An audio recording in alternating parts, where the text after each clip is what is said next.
खुलुमबाय बे समाव बड'लेण्ड इंखं टेलिभिजननि स्टुडिय'आव आं मिथिखा नार्जारी दिनैनि गाहाय रादाबफ्राव दङ। बक'आव ब्लाव ब्लाव जोंनाय गारियाव सानै सुबुङा गोथाङैनो खामथार जादों। पुलिसआ एपिएससिनि सायाव नायबिजिरफिननो जागायबाय। जरहाटनि गंसे फरायसालिया हेयार स्टाइल खालामनाय सा 7 फरायसाफोरखौ मेट्रिकनि टेस्ट आनजाद लिरहोआखै। प्रमद बर'आ निजायारि फसंथाननो सोरखारि अडिट खालामहोनानै संबिजिदारि मर्यादाखौ नेवसिदों बुंदों देरहासार। रायजोनाङै 74थि सुबुंखान्थि सान फालिनो लाहार फाहार। सोर मन्थ्रिया बबेयाव माहारियारि फिरफिला उरायहोगोन आसाम सोरखारा बेनि फारिलाइ फोसावदों। सुबुंखान्थि सानखालि आलफा उदाङा 18 घन्टा बन्द फोसावदों। सराइबिल बाथौ थानसालिनि लांगोनायाव गोथार बाथौ सान फालिदों। गसाइगावआव माहारियारि गथ' हिनजावसा सान फालिदों। बाक्सानि मायंपारा गामिनि बाथौसालियाव खुंगा 30थि नैथि मंगलबार गोथार बाथौ सान फालिथाय। दिल्ली हायद्राबाद स्पाइसजेट बिरखंआव एयार हस्टेसखौ रायनानै सानै हान्थियारिया खाजादों। चिरांनि भारत भुटान सिमनायारि ओनसोलनि गामिफोरखौ चिरां जिल्ला बेंगिरिया नायगिदिंनो लादों। गोथार बाथौ सानजों लोब्बा लाखिनानै राङापालि गामिया बाथौ थानसालि बेखेवदों। दानिया फैदो आबुं रादाबाव।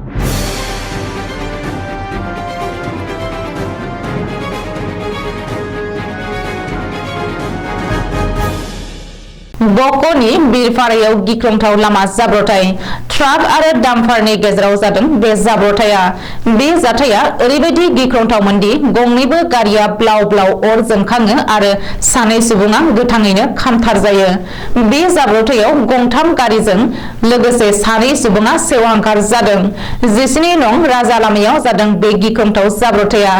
बे जाब्रथायाव जिउ गोमानाय सानै सुबुंखौ ड्राइभार आरो हेन्डीमेन होननानै सिनायथिनो हादों।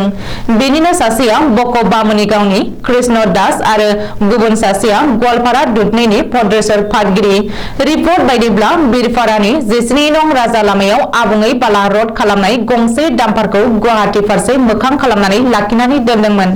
बे समावनो बक'निफ्राय गुवाहाटी फारसे जोबोद गोख्रैथिजों थांनाय गंसे ट्राकआ लाखिनानै दोननाय डाम्पारखौ अभारटेक खालामनो लानाय समावनो गुवाहाटी फारसेनिफ्राय फैनाय गंसे डाम्पारजों मोगा-मोगि सौग्रावलायो। बे गिख्रंथाव मोगा-मोगि सौग्रावलायनायनि उनावनो गंनैबो गारिया ब्लाव ब्लाव अर जोंखाङो आरो बे अरा लाखिनानै दोननाय डाम्पारावबो साग्लोबो। दिनै सोरांसे समाव जानाय बे गिख्रंथाव जाब्रथायनि बागै खौरां मोननाय लोगो लोगो बक' पुलिस आरो अर खोमोरग्रा बिफाना जाथायसालियाव नुजाथिफैदोंमोन। नाथाय पुलिस आरो अर खोमोरग्रा बिफाना जायगायाव सौहैनायनि सिगांनो गारियाव थानाय सानै ड्राइभार आरो हेन्डीमेना गोथाङैनो खामथार जानानै गारिजों लोगोसे सेवहांगार जालाङो। एपिएससिनि सायाव फिन नायबिजिरनो जागायबाय। पुलिसआ सा 34 गोजौ थाखोनि अफिसारफोरनि सायाव फिन नायबिजिरनो जागायबाय। आजिरा मोननाय बिजिरगिरि बिप्लब कुमार शर्मानि आय'गआ नायबिजिरनायाव माखासे बेले-बेजे जानायखौ नुनानै पुलिस बिफाना बे केसखौ नायबिजिरफिननो जागायफिनदों। मख'नो गोनांदि एपिएससिनि बेले-बेजे केसनि सायाव नायबिजिरनायाव हियारिं सोलिबाय थानाय समावनो बारग' बिजिरगिरि बिप्लब कुमार शर्मानि आय'गआ गथायनाय रिपर्टआव माखासे बेले-बेजे जानाय आरो थालांनायखौ मोननानै सा 34 सन्देह गोनां गोजौ थाखोनि अफिसारफोरनि हेंथायै पुलिसआ नायबिजिरनो जागायफिनदों। बेनि थाखाय नायबिजिरग्रा टीमनि पुलिस बिबानगिरि सुरजित सिंहआ बारग' एग्जाम कन्ट्रलार नन्द बाबु सिन्हाजों लोगोसे गोबांसा अफिसार आरो एपिएससिनि मावफारिया सोद्रोमाफोरनो नटिस जारि खालामदों होननानै सुलुङाव फोरमायदों। मख'नो गोनांदि बिप्लब शर्मानि आय'गआ 2013 मायथाइयाव थिसनथाइ मोननाय सा 34 अफिसारफोरनि हेंथायै रां होनानै साख्रि लानायनि फोरमान मोननो हादोंमोन। बेनि उनावनो आसाम सोरखार आरो बिजिरसालिया रिपर्ट दाखिल खालामदोंमोन। बेजों समान समानैनो 2014 मायथाइनि थिसनथायाव बेले-बेजे जानायखौ लानानैबो नायबिजिरनायनि बिबानखौ होनाय जादोंमोन।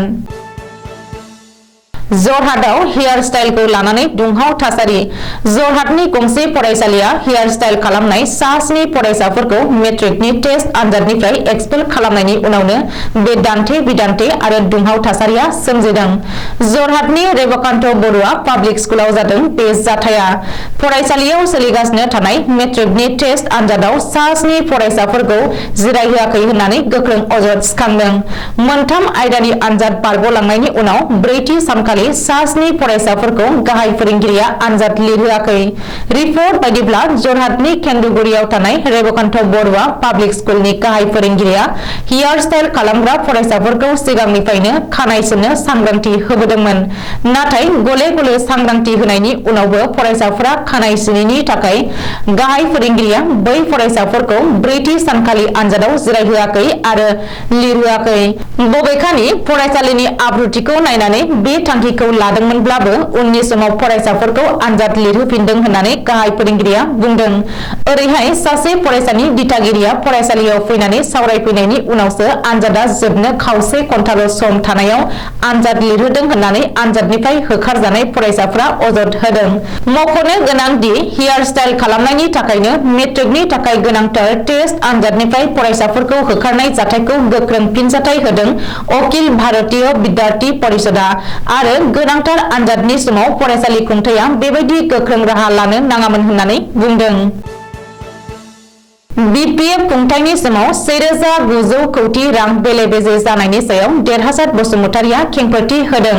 मख'नो गोनां दि बीपीएफ एबा हाग्रामा महिलारिनि खुंथाय समाव बीटीसीआव 1,900 कोटी रांनि बेले-बेजे जानायनि गोख्रों अजद होदों प्रमद बर' दैदेननाय बीटीसी खुंथाया। ओरैहाय आथिखाल बीटीसी खुंथाया जाख्ल'नायनि गेदेरथार अजद होनायनि फिनजाथाय होनायजों लोगोसे खेंफोरथि होदों बीपीएफनि दैदेनगिरि आरो बीटीसीएलएनि हेंथा दोलोनि दैदेनगिरि देरहासात बसुमतारिया।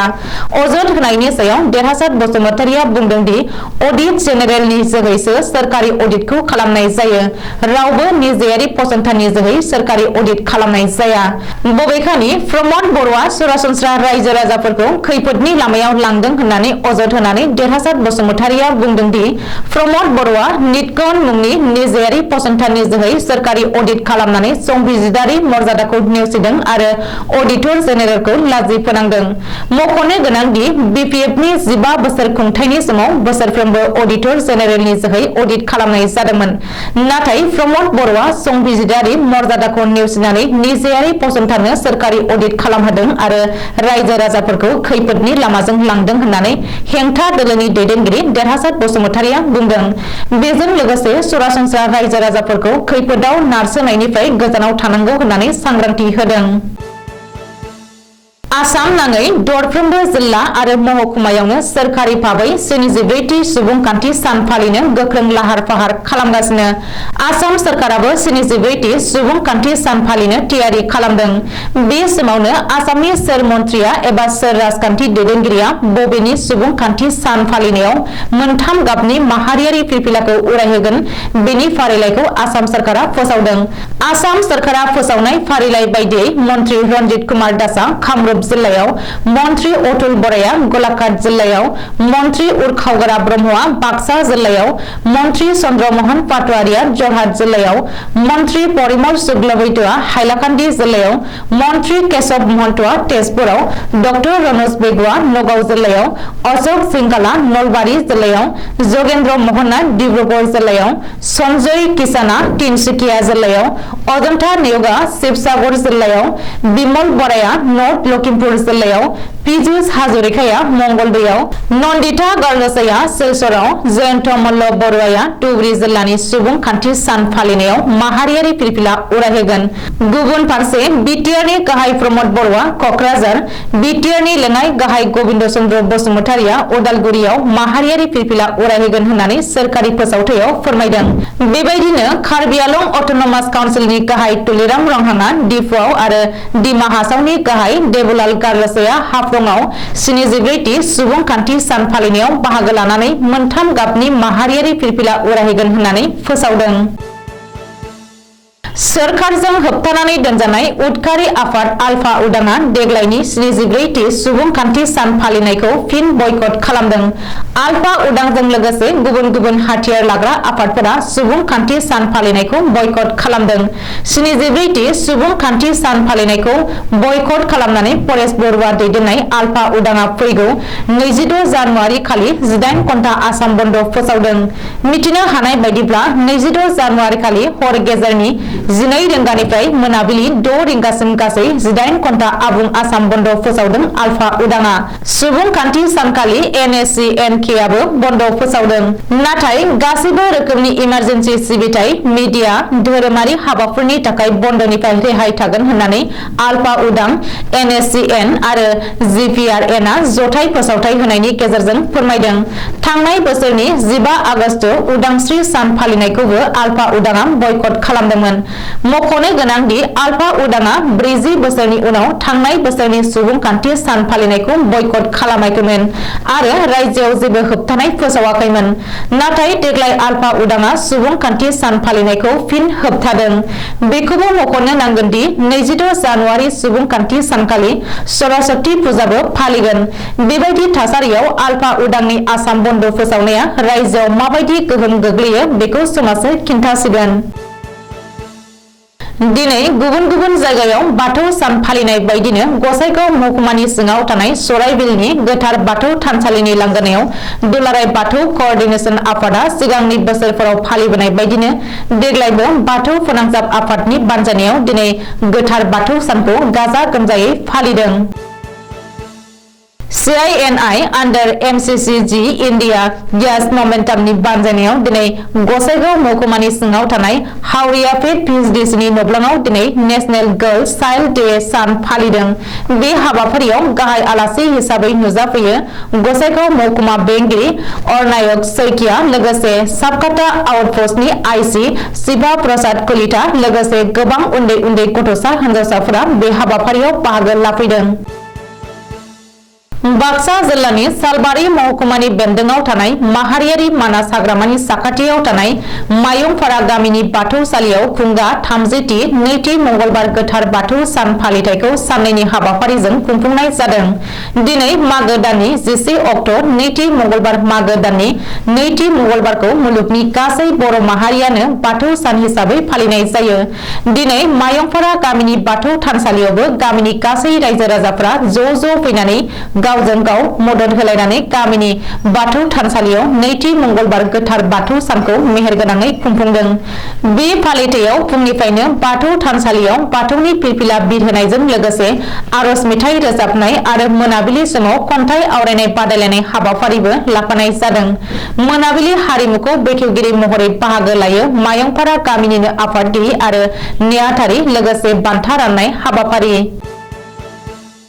हान्थियारि बिरखंआव मोनसेनि उनाव गुबुन मोनसे आरजाथावै जाथाय जाबाय थानाया आथिखालाव गोदान बाथ्रा नंलिया। एयार इन्डियानि हासुनाय जाथायनि उनाव आरोबाव समबारखालि दिल्लीनिफ्राय हायद्राबादसिम थांनाय स्पाइसजेट बिरखंआव एयार हस्टेसखौ गाज्रि रावजों रायनानै गाज्रि आखु दिन्थिनायनि थाखाय सानै सुबुङा एरेस्ट खालामजादों। हमजानाय हान्थिगिरि एबा दायनिगिरिनि मुंखौ आफसार आलम होननानै सिनायथि होदों। लोगोसे आफसार आलमजों थाफानाय सासे हान्थियारियाबो एरेस्ट खालामजादों। मख'नो गोनांदि आफसार आलमनि रायनाय रावफोरखौ गुबुन हान्थियारिया गासैबो मबाइलाव भिडिअ रेकर्ड खालामनानै ससियेल मिडियायाव हगारदोंमोन। भिडिअ भाइरेल जानाय लोगोनो गासैबो जाथायखौ नुनानै स्पाइसजेटनि मावख'गिरिया पुलिसनो एफआइआर होनायाव पुलिसआ आफसार आलमजों लोगोसे गुबुन सासेखौबो एरेस्ट खालामदों। मिरु सोरखारनि मावथांखि एबा योजना आदर्श गामि योजनाखौ मावफुंनो थाखाय चिरां जिल्लानि भारत भुटान सिमनायारि ओनसोलनि माखासे गामिफोरखौ नायगिदिंहैनो थाखाय जिल्ला बेंगिरि पि विजय भास्कर रेड्डीआ सानैनि हाबाफारि लादों। 24 आरो 25 जानुवारि खालि भारत भुटान सिमनायारि ओनसोलनि गामि फारियै Mainaguri, Lalpatti, Medinipur, Hatisar forest village, Hatisar forest block, Malifita forest village, Santipur forest village आरो सिमलगुरि फरेस्ट भिलेजआव चिरां जिल्लानि मावख'गिरिफ्रा गासै मोनब्रै हानजायाव साननैनि गेजेराव नायगिदिंहैजोबगोन। बेनिखायनो जायगानि बयखौबो नुजाथिनो थाखाय चिरां जिल्लानि जिल्ला बेंगिरि भि विजय भास्कर रेड्डीआ खावलायदों। दिनै मागो दाननि नैथि मंगलबार एबा गोथार बाथौ सान बर' माहारिनि गिबिसिन बाथौ धोरोमखौ मागो दाननि नैथि मंगलबार खालाराव दुलाराय बर' माहारियानो गोथार बाथौ सान महरै फालिबोदों। थिग बेबायदिनो गोथार बाथौ सानजों लोब्बा लाखिनानै तामुलपुर महकुमानि सिङाव थानाय साहा गलबेरा राङाफालि गामिया बोसोरफ्रोमबो फालिबोनाय बायदियैनो बे बोसोराव गोथार बाथौ सानखौ 24 जानुवारिनिफ्राय 25 जानुवारि खालारसिम साननैनि हाबाफारिजों गाजा गोमजायै फालिदों। बे गोथार बाथौ सानजों लोब्बा लाखिनानै राङाफालि गामिनि रायजोआनो खरसा खालामनानै गोदानै लुफुंनाय गोथार बाथौ थानसालि बेखेवनाय जायो। बे थानसालिखौ बेखेवनानै होयो दिफेलि आदर्श गोजौ फरायसालिनि आखान्थि फोरोंगिरि सुसेन बसुमतारिया। दिनै फुं समनिफ्रायनो बाथौ दुमनाय, बाथौ धोरोमनि गोथार फिरफिला बिरहोनाय, सिजौ बरायनाय, मन्दिर बेखेवनाय, गोथै सि बाउनाय आरो गोथार बाथौ सानजोंनो लोब्बा लानानै बाथौ धोरोमखौ गामियाव सांग्रांथियै फालिनो आरो आब्रुथियै सिबिलांनो थाखाय मोनसे मेहेरगोनां सावरायमेल हाबाफारि लानाय जायो। बे सावरायमेलाव बाहागो लायो 30 नं गरेस्वर बियाबनि MCLA पबित्र कुमार बर' आरो दुलाराय बाथौ गौथुम दौरि बखिष्ट बर'आ। दिनैनि रादाबा एसेनोसै। गोजोन्थों।